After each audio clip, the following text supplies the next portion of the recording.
Our next presenter is Julie Kokinakes Anderson. Julie's been a registered dietitian since 1994. She provides individual consultations, creates programs for corporations, consults for national weight loss, food, and research companies in nutrition and business development, and gives professional and public seminars. Before moving to the Rogue Valley, she was the nutrition programs manager for the Cleveland Clinic Preventative Cardiology Program and a program director for the American Heart Association. Please welcome Julie.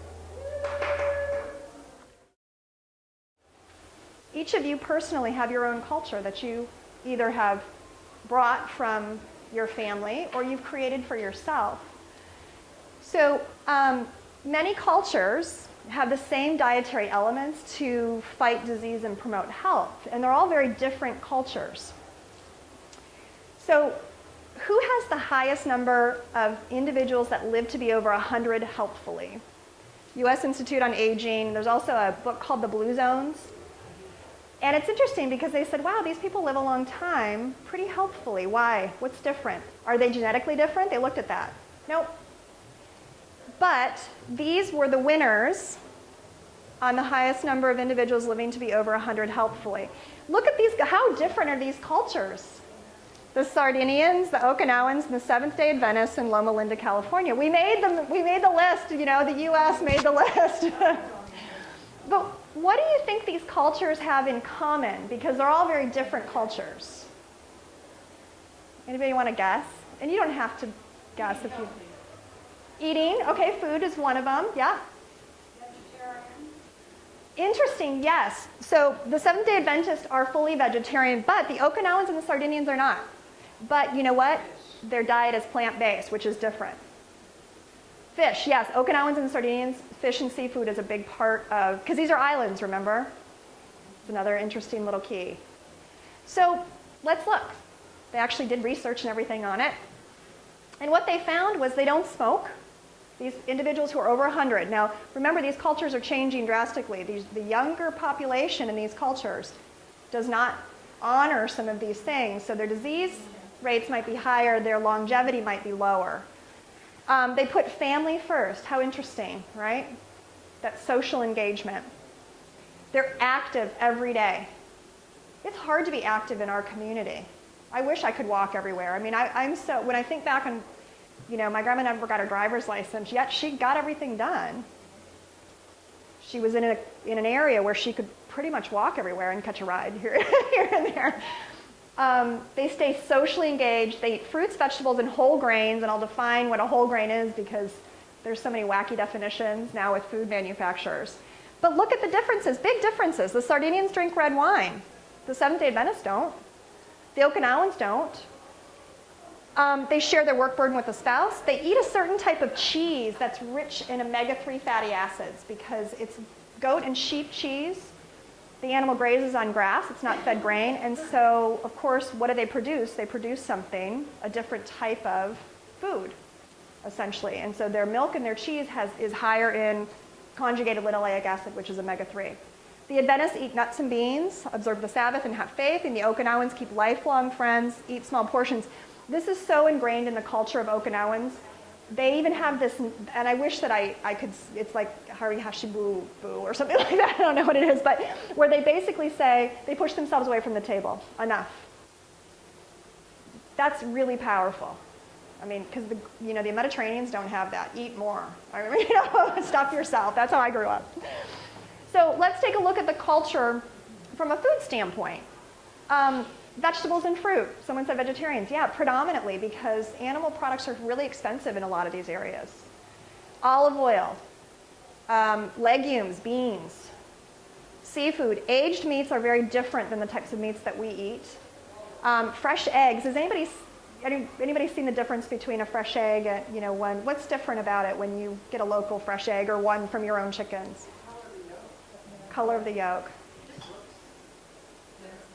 It does.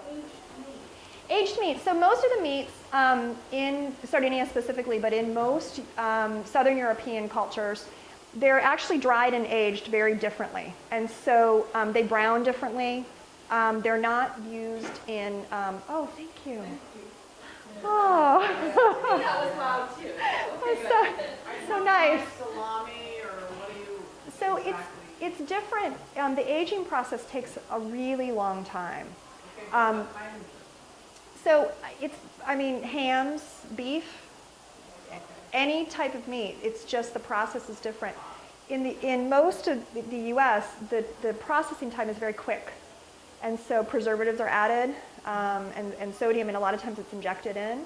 And it's very, very different. So when meat is allowed to age, and they do use salts and things, but when it's allowed to age, it's preserved naturally, yet still maintains some moisture. It's very interesting the way that they do it. So again, very different culture, but you notice the foods are the same. Vegetables, seafood, sesame oil, beans again, and then carbohydrate from rice and rice noodles. Seventh-day Adventists, true vegetarians in the sense that don't eat animal products. So there's no seafood on here or cheeses, but there's vegetables and beans. Whole soy, tofu, which you also see with Japanese, grains, nuts, and fruit. And then we get to the average American, and this is the difference, even in the last 30 years, because many of you probably you've seen the change in our food supply. Supersize. It's a big deal. Look at the difference. Remember bagels? I remember bagels. They're now the mini bagels. That was the biggest bagel you could get. I remember that. And look at the difference in just calories, just energy, 140 to 350 calories. You just can't get a smaller size. And if you're anything like me, if it's in front of me, I'm going to eat the whole thing. I have a hard time leaving half of it. Pounds of sugar, that's another big aspect. So this was actually from the U.S. Department of Agriculture. And this was a great statistic. As Americans, on average, we consumed 1,900 pounds of food, personally, in 2011. Look how it's broken up. Dairy, meat and poultry, grains, our fruits and vegetables. So we look at this and we go, oh, well, we did okay. But remember, by weight, that's mostly water, fruit and vegetable. So we kind of, for health and longevity and cellular standpoint, we kind of want to flip that around. Like those cultures that lived the longest, that was by weight, most of what they were taking in. But what's also really staggering is that the amount of sugar as Americans in the last 30 years that we take in is so much higher than it was in the 60s, even in the 70s. It's changed a lot because we like sweet, and food manufacturers want us to just buy more sweet. Okay, the other concept is the nutrients versus anti-nutrients. Fast and convenient is so important, but the problem that presents is it's got a lot of elements in there that our body can't recognize. Remember that poor little cell, right? Stuff's got to be able to get in there and be recognized and be utilized. So when we are taking in tremendous amounts of foods that are anti-nutrition, they're things that our cells can't recognize, over time our cell finally says, okay, I don't know what to do with this anymore. I don't have the basic elements that I need. And these are in the form of artificial colors, artificial flavors, and preservatives. The Subway thing is so big now. Is that a health food, really? It might be better than that Jared was eating before, so that's awesome. Really, that's awesome for him, but that's not what these cultures that live long can have. And so what we really want to do is not feel bad or good or have all of these mixed messages, but just to remember it's whole food. Convenient food, I use it all the time. I'm a single mom, I got a 12-year-old, we run around a lot, I cut corners wherever I can. So Sunday's my day to cook. And so I am going to remember Louise's words now, and it's going to be very ritual because it is fun, but sometimes it's a drag. I work all week and then I got to go into the kitchen on Sunday. But I make all my food on Sunday. I roast vegetables and I make grains, and so then I have stuff that we can just grab. So then it becomes convenient. Whole foods are naturally smart. Your body knows exactly what to do with them. They work together in the body synergistically. The cells know exactly what to do with them. And there's loads of data that shows us what those foods are. They're everywhere. They really are. One last little element, whole versus refined. A whole grain. Did you know now that all General Mills, Fruit Loops, all those cereals are now whole grain? That's what they say.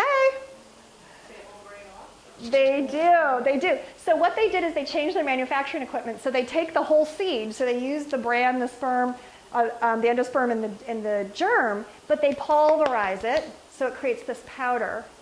So yes, it's a whole grain, but it doesn't act the same in the body as quinoa or shredded wheat or the stuff you have to chew.